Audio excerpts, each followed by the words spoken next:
जैसा मैंने कहा कि जो हम लोग मेडिटेट करते हैं, मेडिटेशन का मतलब क्या होता है, प्राणायाम का मतलब क्या है, ये आप लोगों की जिंदगी में स्पिरिचुअल गाइडेंस की क्या जरूरत है, ये पहले बता दूं मैं कि हो सकता है कि आपके जिंदगी में कोई प्रॉब्लम है और आप उसे सॉल्व नहीं कर पा रहे हो, आपका कुछ विश है वो सॉल्व नहीं कर पा रहे हो, तो अब स्पिरिचुअल गाइडेंस की जरूरत है। ये विशफुल मेरे पास आने का जो वजह है, रीजन क्या है, वो है आपका प्रॉब्लम जो है वो बताओगे आप, फिर आपका जो विश है वो बताओगे, अब करना मुझे क्या है, मुझे क्या करना है वो आप मुझ पर छोड़ोगे, वो आप मुझे नहीं बताओगे। तो ये जो जिस पावर के जरिए हम काम करते हैं उसे सॉर्ट ऑफ तंत्र कहा जाता है, दैट इज स्पिरिचुअलिज्म। ये स्पिरिचुअलिज्म क्या है? स्पिरिचुअलिज्म का मतलब होता है कि स्पिरिट को लेकर काम करना या समझना, और आध्यात्मिकता जो है अपने स्पिरिट को पावर में ट्रांसफर करना। तो वो कैसे है? जैसे कि हम ऐसे बैठते हैं तो कुछ मंत्र होता है जिसके जरिए हम अपने पावर को इंक्रीज करते हैं, रोटेट करते हैं हमारे पावर को, तो वो इस तरह ऐसे पावर ऊपर की तरफ जाता है, ऐसे कोशिश करते हैं हम।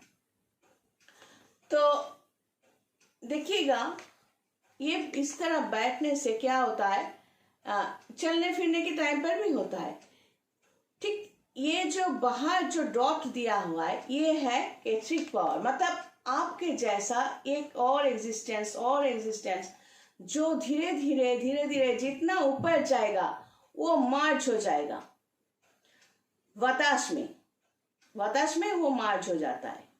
आपका जो आकृति है, फॉर्मेशन है, वो धीरे धीरे खत्म हो जाएगा, वो फॉर्मेशन नहीं रहेगा। इस तरह जो मैंने कहा था कि ये जो भौतिक बॉडी है, भौतिक बॉडी, मटेरियल बॉडी का मतलब ये होता है कि इसे जलाया जाता है या गाड़ दिया जाता है, या ये जो बॉडी है ये पंचभूत में समा जाते हैं। लेकिन जो एग्जिस्ट करते हैं मरने के बाद भी, वो है ये पावर, ये पावर एग्जिस्ट करते हैं। ये स्पिरिचुअलिज्म जो कह रहे हैं, ये हमारा जो सेंस, हमारा फीलिंग्स, एक्सपीरियंस, जो हम अगर 50 साल 60 साल तक हम जिंदा रहते हैं तो वहाँ तक जो एक्सपीरियंस गैदर किए, वो जो सुना है, वो ये सब कुछ जो है वो यहाँ पर तो स्टोर है, लेकिन शरीर के साथ वो खत्म नहीं हो जाते, तो वो इस तरह बताश में रहते हैं ये, और बताश में मार्च हो जाता है। ये देखिए शुरुआत में ये बॉडी खत्म होने के बाद भी ये एग्जिस्टेंस, ये नॉन मटेरियल बॉडी जो है ये रह जाता है। फिर क्या होता है कि ये धीरे धीरे बताश में मार्च हो जाते हैं। फिर पुनर्जन्म के साथ साथ जब ये आत्मा जो होता है, ये मरने के बाद जो होता है, क्या होता है, ये जीवात्मा जो होता है, हमारे शरीर में एक आत्मा है शरीर के तरह, वो है जीवात्मा, और सोल जो है आत्मा, ये दोनों मिक्स करके बाहर जब निकल जाते हैं, फिर कभी ये कर्म का फल जो है वो भुगतने के बाद जब वो जन्म फिर से लेना चाहेंगे, तब क्या होता है कि अपने कर्म के अनुसार उसे एक बॉडी मिलते हैं। और ये जो एक्सपीरियंस, ये जो नॉन मटेरियल्स बॉडी जो मैंने दिखाया, जो बादश में मर्ज हो गया, ये सोल, वही सोल जब फिर एक शरीर में एंट्री लेता है तो वही एक्सपीरियंस, सब कुछ जो कुछ सेंटिमेंट्स वगैरह जो कुछ था बताश में, वो सब कुछ उस शरीर में, नए शरीर में एंट्री लेता है, और वो कहीं कोने में रह जाता है। जब जब ये हम बड़े होते हैं तो वो क्वालिटीज बाहर आते हैं। तो इसी तरह ये मेडिटेशन, प्राणायाम जो है विथ स्पिरिचुअल गाइडेंस आप करोगे तो इससे क्या होगा, ये अपना पावर जो है मंत्र के साथ उस ऑलमाइटी गॉड, मतलब जो पावर, जिस पावर से ये पूरा यूनिवर्स चल रहा है सिस्टमेटिकली, कि सूरज का उगना हर सुबह फिर अमावस या पूर्णिमा का होना, एक एक ऑर्बिट में पृथ्वी के साथ साथ हर एक प्लेनेट जो अपना ऑर्बिट से घूम रहे हैं, ये जो यूनिवर्स में जो सिस्टम है, ये जो पावर है, इसके साथ हमारे पावर को अगर हम मर्ज कर सकते हैं, एक साथ करने की कोशिश में लगे रहते हैं, तो बहुत कुछ विश हम अपने जिंदगी में फुलफिल कर सकते हैं।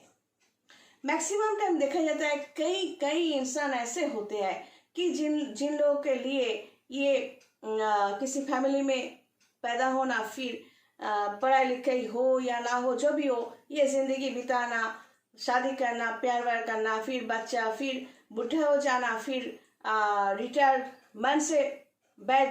मन में बैठ जाता है कि हम रिटायर हो गए, फिर मरने के टाइम आ जाता है, शायद तब उन लोगों के आंखों से ये आंसू निकलते हैं, इसलिए कि तब शायद वो समझ सकते हैं कि हमने क्या किया। ऐसा कई इंसानों से हमने बात की कि जिन लोगों का विश जो है वो पूरा नहीं हुआ। इसीलिए मैं अपने क्लास को हमेशा कहते हो कि जो नॉर्मल स्ट्रक्चर है कि जन्म लेने के बाद पढ़ाई लिखाई करो, फिर शादी करो, बच्चा, या उसके बाद आप नाना नानी बनो, दादा दादी बनो, जो भी बनो, तो ये नॉर्मल स्ट्रक्चर है। समाज जो है इस नॉर्मल स्ट्रक्चर के ऊपर बने हुए हैं, क्योंकि समाज को इस तरह की लोगों ने यही सिस्टम जो चलते हैं यही बनाया। कोई अगर अलग से कुछ करना चाहेगा तो समाज और समाज के रिवाज, जो ये नॉर्मल सिस्टम है, जो मैंने कहा कि पैदा होना, शादी करना, बच्चे, फिर ग्रैंडफादर ग्रैंडमदर बनना और रिटायर समझना खुद को कि नाकाम समझना, तो ये जो नॉर्मल सिस्टम है, यहाँ से कोई बाहर निकलना चाहेगा तो उसे प्रॉब्लम फेस करना ही पड़ेगा। तो उस प्रॉब्लम को अगर आप ओवरकम, पहली बात है कि उस प्रॉब्लम तो आप तब फेस करोगे अगर आपके पास कोई ड्रीम हो तो। इसलिए आप अपना ड्रीम कुछ सपना देखने के लिए अपने अंदर लगना या राशि का कुछ ताकत होनी चाहिए कि हम इस तरह नॉर्मल सिस्टम में जन्म तो लिया है लेकिन मरेंगे नहीं, कुछ स्पेशल कुछ करेंगे अपने लिए कि हाँ मैंने जन्म लिया था और कुछ करके जा रहा हूँ। तो ये खुद के लिए एक हॉबी या ड्रीम को सजाने की, डेकोरेट करने के लिए सपना देखना जरूरी है। और उस सपना देखते देखते अगर आप उसे सपने को छोड़कर इस नॉर्मल सिस्टम में चले आते हो तो इसका दोष किसी और को देना, समाज या कोई भी प्रॉब्लम को प्रॉब्लम मत मानना कि इसके लिए उसके लिए मेरा सपना खत्म हो गया, बिकॉज यू डिजर्व दैट। सपना देख तो लिया था लेकिन पूरा करने की ताकत आप में नहीं था, या आपने सपना ठीक तरह से देखा ही नहीं था। अगर सपना देख सकते हो और उसको पूरा करने की ताकत अगर आपके पास नहीं है तो स्पिरिचुअल पर्सन यानी हम लोग तो होते ही है आपको सपोर्ट करने के लिए। तो अगर हम मिलते भी नहीं है, आप अपने लिए लड़ाई करो, लड़ाई शुरू तो करो। अपना ड्रीम जो है, एक ड्रीम को जिंदगी में लाना चाहिए, तब आपको एक जिंदगी में एक ड्रीम जिसके पास भी है वो कभी दुखी नहीं होंगे। उसके लिए जितना भी मुसीबत आप खड़ा कर दो। और ये वो इंसान हमेशा अपने आप में मस्त होता है या सुखी होता है, और वो सुख भगवान नाम के ये जो मूर्ति वगैरह, ये मन्नत, ये सब लेकर नहीं आते। खुद को सुखी करने का काम खुद को है। समझ आपको टोकने के लिए है। अगर आप अपने लिए कुछ स्पेशल ड्रीम रखते हो और उसको पूरा करने की कोशिश करोगे तो समाज आपको टोकने के लिए आएंगे। तो आपको इस तरह हटाना है और ये कहना है कि दिस इज माई लाइफ। आप लड़ाई शुरू तो करो, बाद में तो हम साथ में मिल ही जाएंगे। डरने की कोई बात तो नहीं है। तो इस तरह अपने विश को मुर्दा मत बना देना। भगवान के सामने जाकर कई फोन जो आता है कि आपने भगवान को इतने सालों से पूजा चढ़ाया, किसने कहा था? भगवान आपको आकर आपको कहा था कि आपका विश मेरे सामने ये पूजा करते हुए, मन्नत रखते हुए आप चलते रहो, आपको विश फुलफिल हो जाएगा? नहीं, भगवान ने कभी आपको कहा नहीं। झूठ मत बोलना। आपके लिए खुद करने की कोशिश करो। आप ड्रीम, सपना देखने की कोशिश करो। सब कुछ पार्ट ऑफ लाइफ। हमारा चाइल्डहुड पार्ट ऑफ लाइफ, अच्छा बिताया या अच्छा नहीं बिताया, सुख या दुख जो भी हुआ है, that is past, forget it. और अगर याद में दिमाग में रखना चाहते हो और वो यादें अगर आपको स्ट्रेंथ देते हैं तो याद रखो, but you must not feel unhappy. और जो सपना देख सकते हैं वो कभी अनहैप्पी होते ही नहीं है, हमेशा मस्त के अंदर होते हैं। तो इस तरह everything is part of life. बच्चे जब लेते हो तो उसके बाद कुछ क्लाइंट्स ऐसे भी है, बच्चा होने के बाद इतना दुखी होने की कोई जरूरत नहीं है। बच्चा जो है, मैंने पहले भी कहा था कि बच्चे का लाइफ आप नहीं बना रहे हो। That child already has achieved the date of birth, place of birth, time of birth and ये जो planetary positions 9 planets and 27 stars जो है इनको मिल गए।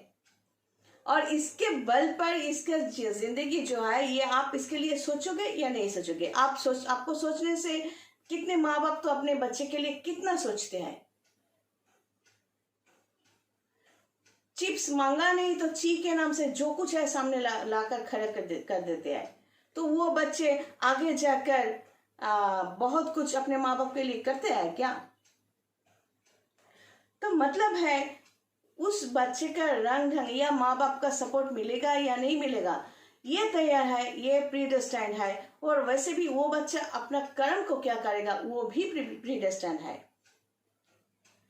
तो एंड ऑफ लाइफ तक वो सब कुछ प्रीडेस्टाइंड है।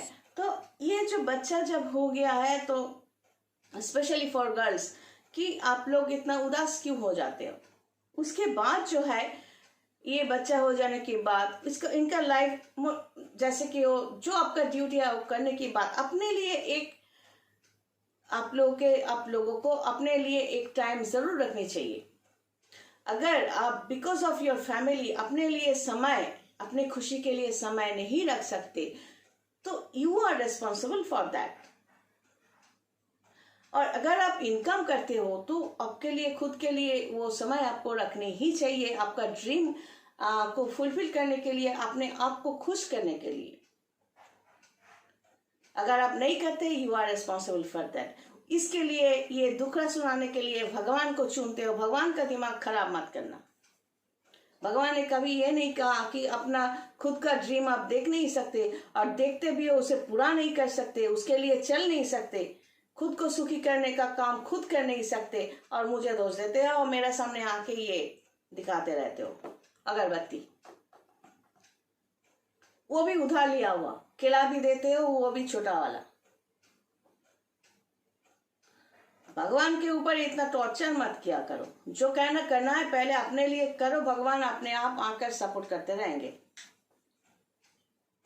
तो जैसा मैंने कहा था कि ये जो भगवान से जो लोग बात करते रहे वगैरह वगैरह, तो मैं बार बार यही समझाने की कोशिश कर रही हूँ कि ज्योतिषी का मतलब सेंट या संत नहीं होते हैं।